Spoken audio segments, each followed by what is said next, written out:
예수님이 지난주에 유월절 식사 자리에서 당혹스러운 말씀을 하셨습니다. 26장 21절을 한번 보도록 하겠습니다. 26장 21절입니다. 방송실 말씀 띄워주십시오. 26장 21절 우리 함께 읽어보겠습니다. 시작. 그들이 먹을 때에 이르시되 내가 진실로 너희에게 이르노니 너희 중에 한 사람이 나를 팔리라 하시니. 만찬의 자리에서 예수님은 뜬금없이 너희 중에 한 사람이 나를 팔 것이다 라고 하는 좌중을 놀라게 하는 말씀을 하십니다. 실없는 농담을 하시는 분이 아님을 제자들은 알고 있기에 적지 않게 당황했을 것입니다. 그래서 한 명씩 예수님을 향해서 저는 아니지요 하며 묻습니다. 예수님은 제자들의 질문에 이렇게 답하십니다. 26장 23절입니다. 대답하여 이르시되 나와 함께 그릇에 손을 넣는 그가 나를 팔리라. 당시 음식물은 큰 그릇에 담아 놓았고 자기가 먹을 만큼만 집어서 가져가는 식사 방식이었습니다. 그러므로 함께 손을 넣었다고 할 때 특정한 누군가를 지목할 수가 없습니다. 왜냐하면 식사를 하다 보면 여러 사람의 손이 자주 겹치게 되어 있으니까요. 물론 예수님은 알고 계셨습니다. 제자 중 한 사람인 유다가 자기를 팔 것을 알고 계십니다. 그럼에도 만찬 중에 이런 말씀을 하신 이유는 유다에게 기회를 주는 거죠. 돌이킬 수 있는 기회를 주시는 겁니다. 왜냐하면 죄인을 향한 주님의 마음은 심판이기 전에 긍휼이기 때문에 그렇습니다. 병든 자에게 의사가 쓸데있다라고 하시면서 우리 곁으로 오신 주님은 지금도 말씀에서 벗어나 있는 인생들을 향해 돌아오기를 바라시는 마음으로 우리를 불러주셨습니다. 유다가 자기의 길에서 돌이켜 생명의 길로 돌아오기를 바라십니다. 혹시 저나 여러분이나 최근에 동일한 말씀을 예배나 책이나 방송 설교나 사람을 통해서 듣고 계시다면 그냥 흘려보내지 마시고 한번 생각해 보시기를 바랍니다. 어쩌면 하나님이 영적인 깊은 잠에 빠져 있고 한자리에 너무 오래 주저앉아 있기 때문에 방향을 잘못 가고 있기 때문에 그런 나에게 다시 돌이키라고 주시는 음성일 수 있다는 거죠. 주님은 자기 백성에게 말씀하시는 분입니다. 그분의 말씀이 생명이기에 들을 때 듣는 자마다 새 마음을 얻고 다시 일어날 수 있습니다. 예수님은 제자들과 준비된 식사를 마치고 이제 감난산으로 이동하게 되는데요. 그 사이에 예수님과 제자들이 나누었던 대화가 기록된 오늘 본문입니다. 우리 26장 31절 말씀을 함께 보도록 하겠습니다. 26장 31절입니다. 시작. 그때에 예수께서 제자들에게 이르시되 오늘 밤에 너희가 다 나를 버리리라. 기록된 바 내가 목자를 치리니 양의 떼가 흩어지리라 하였느니라. 예수님은 제자들 모두가 너희들 모두가 다 이 믿음의 길에서 이탈하게 될 것이라고 선언하십니다. 방금 말씀하신 이 목자는 예수님 자신을 의미하고 양 무리는 제자들을 상징하죠. 목자를 치면 양들이 정신없이 사방으로 흩어질 것을 스가랴 13장 7절의 말씀을 그대로 인용하셔서 그것이 이루어질 것임을 말씀하십니다. 방금까지 너희가 고백했던 그 다짐 다 잊고 도망칠 것이다. 그런데 이 말을 듣고 제자들 모두 발끈하지요. 누구보다 베드로가 그런 일은 결코 없을 것이라며 결의에 찬 태도로 맹세를 합니다. 우리 26장 33절 말씀을 함께 읽어보겠습니다. 시작. 베드로가 대답하여 이르되 모두 주를 버릴지라도 나는 결코 버리지 않겠나이다. 잠시 머릿속에 이 광경을 그려보면 베드로는 주먹을 쥐고 목소리를 높여서 단호하게 모두가 알아들을 수 있도록 또박또박 반박을 하고 있습니다. 그럴 리가 없습니다. 예수님 잘못 알고 계신 것입니다. 두고 보십시오 라고 말을 합니다. 우리는 다 이 이야기의 결말을 알고 있습니다. 베드로는 예수님이 신문받는 현장에서 나는 저 사람을 모른다 하며 3번 부인하고 그때 닭이 2번 울자 예수님의 말씀이 기억나서 통곡했다라고 성경 기록하고 있습니다. 우리는 한 사람의 실패한 모습을 너무나도 자세하게 기록한 말씀 앞에 서 있습니다. 만일 초대교회가 사람을 종교적 지도자로 만들려고 했다면 이런 기록은 삭제되었을 것입니다. 그런데 초대교회의 지도자였던 베드로의 실패를 가감없이 성경이 기록한 이유는 기독교의 신앙이라고 하는 것은 사람을 높이고 추앙하는 것이 아니라 실패한 자도 들어서시는 예수님을 증거하기 위하여 성경에 기록해 놓고 있는 것이죠. 저는 확신에 찬 이 베드로의 모습을 보면서 이제 성도님들과 함께 한 가지 생각을 해보려고 합니다. 이런 건데요, 신앙과 신념은 같은 것일까 다른 것일까입니다. 신앙과 신념은 한 글자의 차이인데 이건 사뭇 다른 의미를 가지고 있습니다. 둘의 차이는, 신앙은 말씀을 근거로 하나님을 믿는다면 신념은 자기를 근거로 자신을 믿는 겁니다. 말씀이 아닌 자기에게서 출발한 무언가를 믿고 있는 게 신념입니다. 그렇다면 베드로는 지금 신앙이 아니라 신념으로 예수님 앞에 반박하고 있는 거죠. 그것이 오늘 본문에서 발견하게 되는 중요한 사실입니다. 이것을 오늘 우리끼리 표현으로 베드로 증후군이다 이렇게 말을 해보고 싶습니다. 베드로 증후군, 신념에 사로잡힌 사람 베드로 증후군. 그는 확신에 가득 차 있습니다. 자신감이 넘칩니다. 100% 내 생각대로 될 것이라고 믿습니다. 그런데 이게 위험한 이유는 예수님을 믿는다고 하면서도 예수님의 말씀에 기초하지 않고 자기를 확신의 기준으로 삼고 있기 때문에 우리가 나는 신념의 사람인지 신앙의 사람인지를 돌아보자고 하는 것이죠. 공원에 가면 반려견 산책시키시는 분들이 많이 있습니다. 대부분 애완견은 주인의 통제 속에서 산책을 하는데요, 가끔 대형견들이 자기 멋대로 가려는 경우가 있습니다. 힘이 워낙 세다 보니까 여주인 같은 경우, 여성분들 같은 경우에는요, 개가 주인을 끌고 가지요. 주인은 뒤에서 멈춰 멈춰 이러면서 막 끌려갑니다. 아무리 품종이 좋고 외모가 번듯하고 명품견이라고 하지만 이런 상황이 반복되면 결코 좋은 개라고 할 수가 없죠. 저는 신앙이 아니라 신념으로 살아갈 때 우리의 모습이 이와 같다고 생각을 했습니다. 베드로는 오늘 본문만이 아니라 이전에도 비슷한 실수를 했었지요. 가이사랴 빌립보에서 신앙 고백을 하고 칭찬을 들은 후에 으쓱해져 있는데 예수님은 베드로에게 내가 예루살렘에 올라가서 고난을 받고 죽을 것이고 부활할 것이다 라고 말씀하시자 흥분해서 소리를 쳤습니다.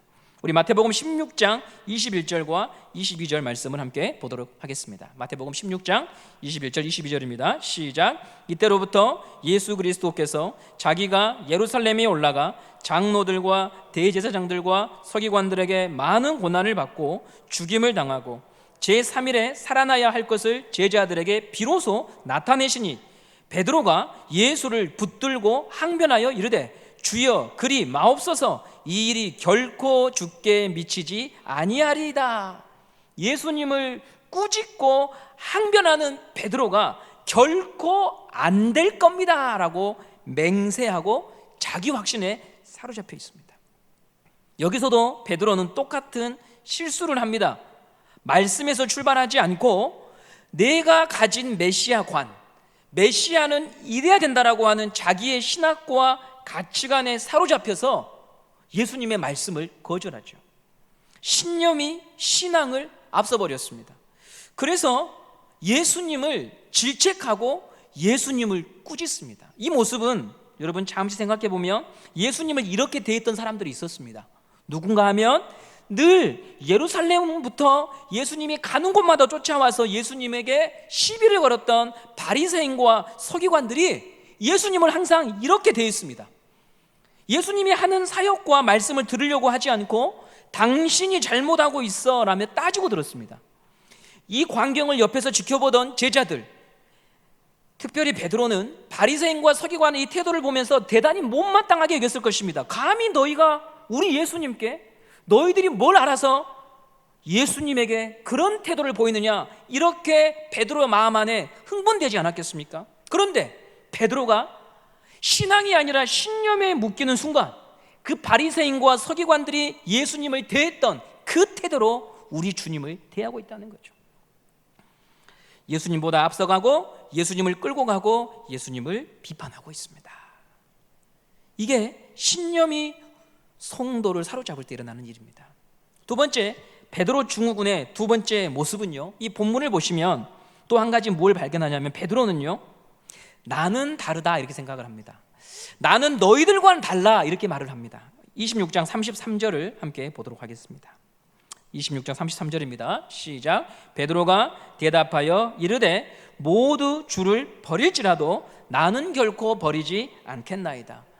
함께 지금 3년간 동고동락했던 11명의 제자와 자기를 구분해 버리죠. 너희들은 그럴 수 있어. 그러나 나는 달라. 신념에 사로잡혀 있기 때문에, 나는 다르다고 생각하고 있기 때문에 남들을 비판할 수 있는 거예요. 베드로만이 아니라 우리도 모두 어느 정도 늘 이런 수위를 넘나들며 살아갑니다.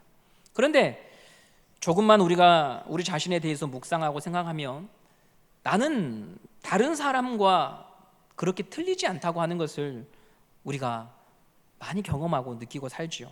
남들이 행하는 잘못과 실수가 나와는 정말 무관한가를 돌아볼 때 얘라고 신자들 가운데 대답할 수 있는 사람들은요, 많지 않을 거예요.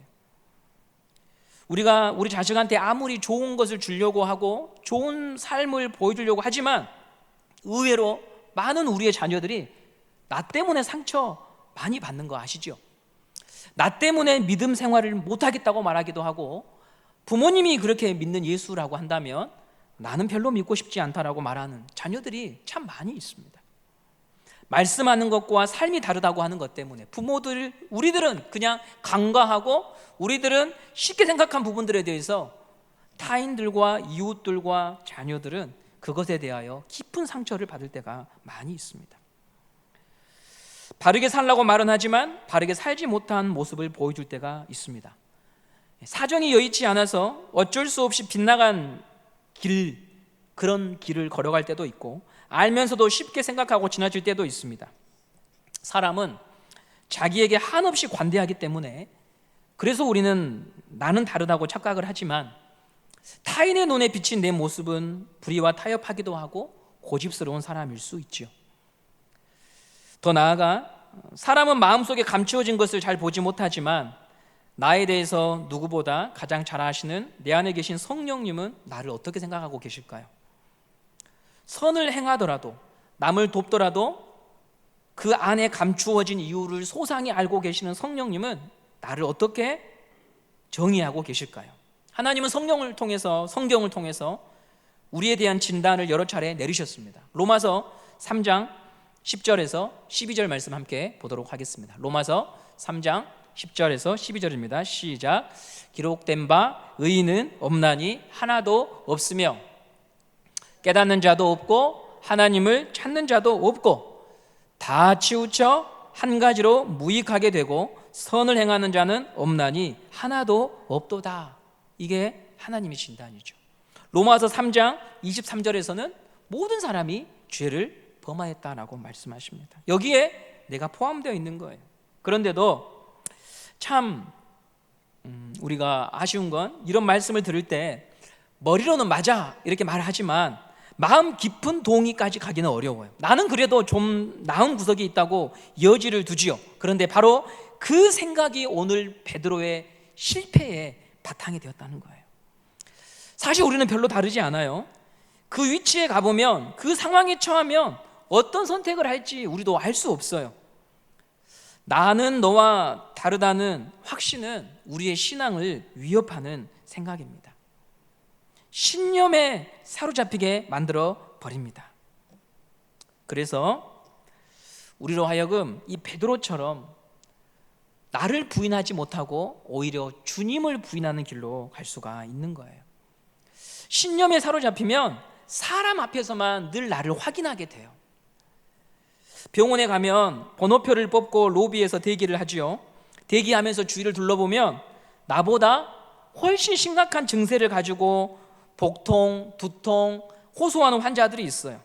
나는 별로 특별한 증상이 없으니까 나는 건강하구나 자부한다면 큰 위험에 빠지게 되죠. 눈에 띄는 증상이 없고 옆 사람처럼 통증이 없다고 해서 건강한 게 아닙니다. 그것은 의사를 만나기 전까지는 내릴 수 없어요.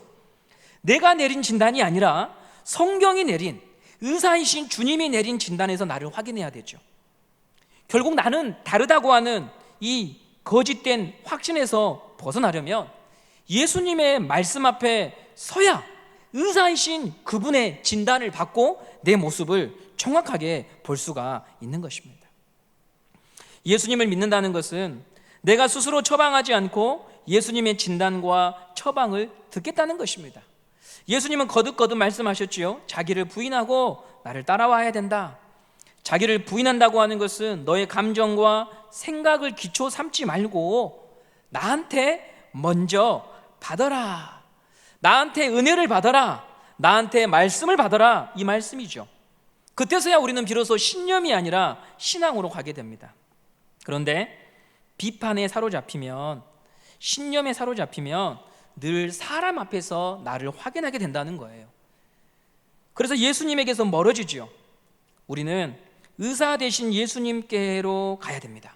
병원에 왔으면 담당 주치의를 만나서 그분이 내린 진단을 받고 그분의 처방을 들어야 하는 것입니다.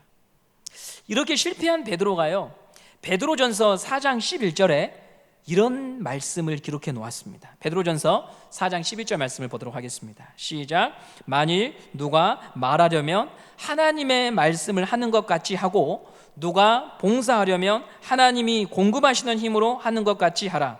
이는 범사에 예수 그리스도로 말미암아 하나님의 영광을 받으시게 하려 함이니 그에게 영광과 권능이 세세에 무궁하도록 있느니라.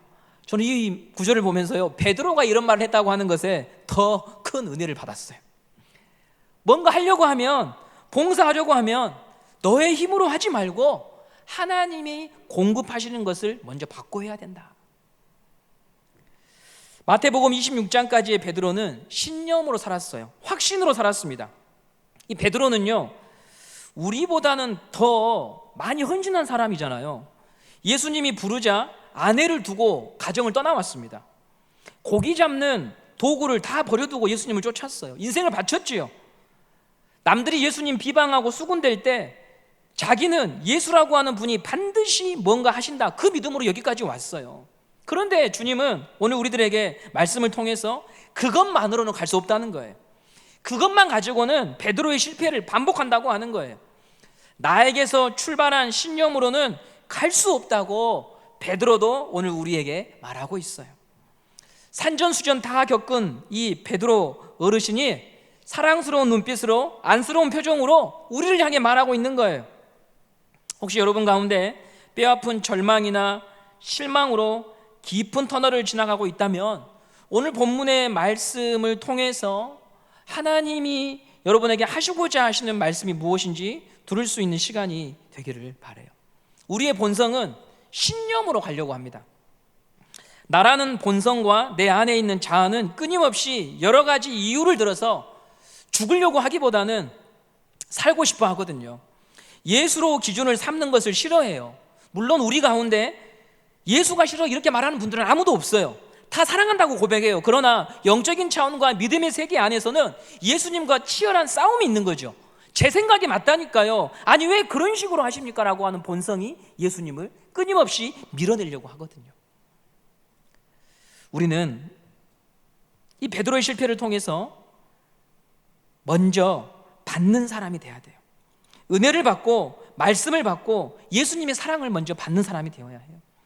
지난 시간에 성찬은 주님께서 베푸시는 식탁이라고 했어요. 주님께서 베푸신 빵과 포도주, 그분의 희생과 섬김과 사랑을 우리가 마셔야 되기 때문에, 필요하기 때문에 주님이 식탁을 준비하신 것이죠. 예배는 하나님께서 교회와 성도에게 예수 그리스도를 주시는 시간이에요. 예수님을 주시는 거예요. 하나님께서 우리에게 주실 것이 있어서 불러주신 거예요. 먼저 받아야 돼요. 그걸 받지 않은 채 찬양하고 기도하고 봉헌하는 것은 의미가 없어요. 먼저 하나님이 준비하신 것을 받아야 그 받은 것에 감사해서 기도하고 찬양하고 헌신하는 것이죠. 그러나 사단이 이것을 끊임없이 방해합니다. 왜냐? 진실한 성도로 사는 거 사단이 원치 않거든요. 진실한 성도로 사는 길을 갈 수 없도록 교묘하게 방해하고 시험에 빠뜨리는데 그 수법이 참 교묘해요. 하나님께 받지 못하도록 우리를 분주하게 만들어요. 그리고 받지 않아도 일할 수 있도록 자리도 만들어줘요. 사람이 따르기도 하고 때로는 칭찬을 듣기도 하고 정말 잘했다고 어떤 일의 성취를 맛보기도 하고 역시 김 목사 이런 말도 듣도록 만들어주는 거예요, 사단이. 그러면 사람은 착하게 빠지거든요. 나는 다르구나, 내가 그래도 좀 낫구나, 이런 신념을 갖게 되죠. 그래서 하나님께 받아야 된다고 하는 생각보다는 또 다시 그냥 분주하게 무언가를 결정하고 판단하고 여기에 우리의 시간과 마음을 다 빼앗겨 버리게 되죠. 이런 예가 성경에 많이 있는데 저는 대표적인 사람이 다윗이라고 생각을 해요. 다윗이 평안할 때 밧세바하고 불의한 관계를 갖잖아요. 그런데 그 죄를 지어도 왕국은 평안하고 왕권은 튼튼합니다. 백성들도 다윗을 여전히 왕으로 대우하고 따라요.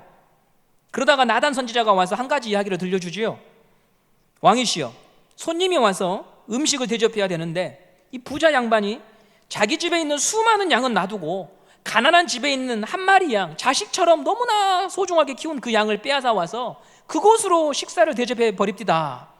이 이야기를 듣고 다윗이 어떻게 합니까? 분노하잖아요. 의분을 품잖아요. 당장 부자를 죽여라, 심판해라, 죄에 대한 값을 치르도록 해라. 옳은 결정과 판단을 합니다. 왕으로서 손색이 없어 보입니다. 여전히 명민한 것 같습니다. 공평한 왕인 것 같습니다. 근데 나단이 뭐라고 합니까? 그 부자가 바로 당신이요. 다윗이 그 말이 무너지잖아요.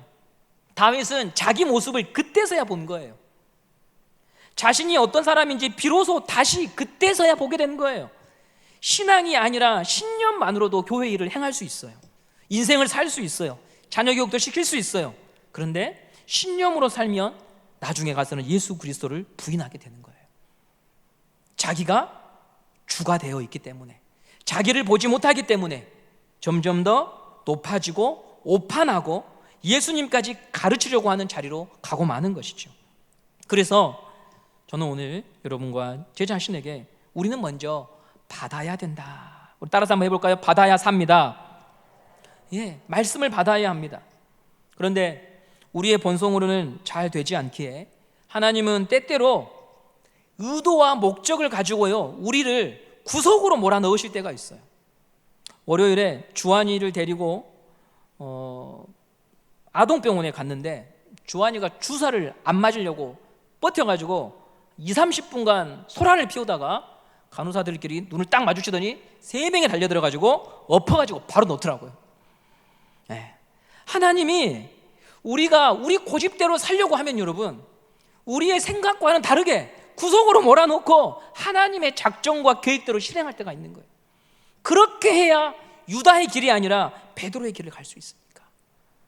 우리가 보기에는 눈물 나고 그 주사 맞고 집에 가서도 한 1시간 동안 막 서운해가지고 막 울고 막 이러더라고요. 우리가 그런 마음 가질 때가 있거든요. 하나님 어떻게 저한테 이러실 수 있습니까? 하나님 어떻게 저를 이렇게 힘들게 만드실 수 있습니까? 근데 하나님 편에서는 그 지경으로 몰아가서 하나님이 준비하신 것을 받아야 우리가 살 수 있기 때문에 하나님의 마음에 아프더라도, 우리의 마음이 상하더라도 그런 상황으로 우리를 몰고 가셔서 고집대로 살지 않고 하나님의 방식대로 살도록 만드시는 거죠. 베드로는 처절하게 실패하지요. 자기를 근거 삼고 맹세하고 확신한 것으로 예수님을 따라갈 수 있다고 생각을 했는데 비참한 실패를 통해서 신념이 아니라 신앙의 길로 가게 되는 전환점이 됩니다. 지금 우리가 해야 될 일은 말씀의 이끌림을 받기를 구하며 하나님의 자비에 호소하는 것입니다. 혹시 여러분이 오늘 잠시 나눈 이 베드로 증후군의 2가지 증상이 여러분 자신에게도 해당이 된다면 말씀 안에서 예수님의 진단을 잘 받으시고 처방도 받으셔서 영적인 건강을 회복하시기를 바랍니다. 신앙의 길은 신념으로 가는 게 아니고 먼저 받아야지만 되는 것입니다.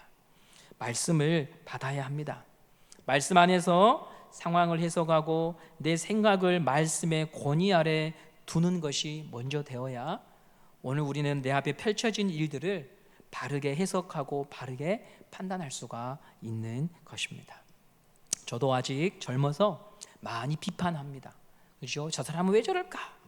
그런데 제가 곰곰이 설교문을 준비하면서 하나님께서 한 가지 저에게 주신 게 하나 있는데, 그 사람보다 제가 더 나은 사람이라고 한다면 세밀하시고 실수가 없으신 하나님께서 저를 그 자리에 두셨겠죠.